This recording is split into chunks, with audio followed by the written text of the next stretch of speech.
بسم الله الرحمن الرحیم.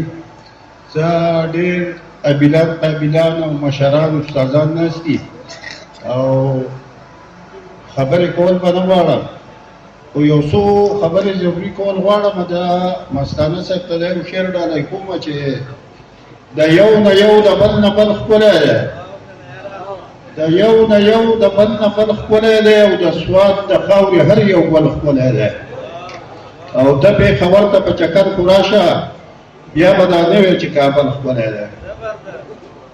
په خبره کېږي په ولسۍ او په ادب شاعرۍ باندې لکه ډېر خلک په دې ولسي شاعرانو باندې تنقید هم کوي چې د څه وجې کوي.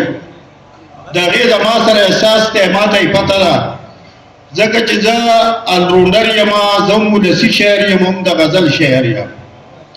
خو حقیقت کې که سوچ وکړي دا مشران به په دې خبرو پوهېږي چې ولسي شاعري په شاعرۍ کې دا داسې شاعري ده چې دا شاعران پیدا کوي. چې کله یو سندره غږېږي، زموږ دا نوی پول چې سندره واوري، د شاعرۍ سره شوق پیدا کېږي.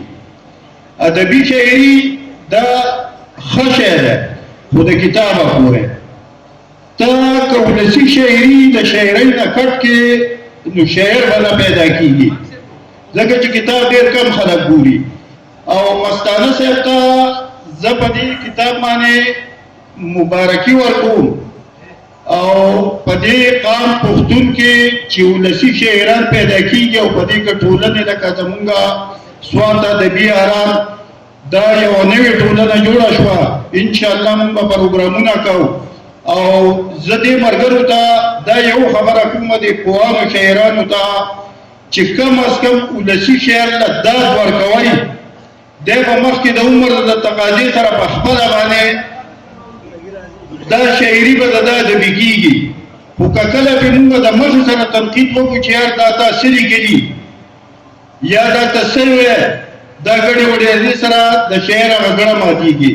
یو څو شعرونه که اجازت وي د مشرانو چې ووایم، وایي په ښار کې د ړندو مړیوې مې خرڅولې، او د وخت په دې بکشکلو عینې مې خرڅولې، او احساس در سره ولې پیدا نه شو بې ضمیرو، بیا چې په ډوډۍ پسې جامې مې خرڅولې، او دا ستاسو خو هم شیخه د بارودو کارخانې وې، دا ستاسو خو هم شیخه د بارودو کارخانې وې، او زه ولې ګناهګار وم که نشې مې خرڅولې.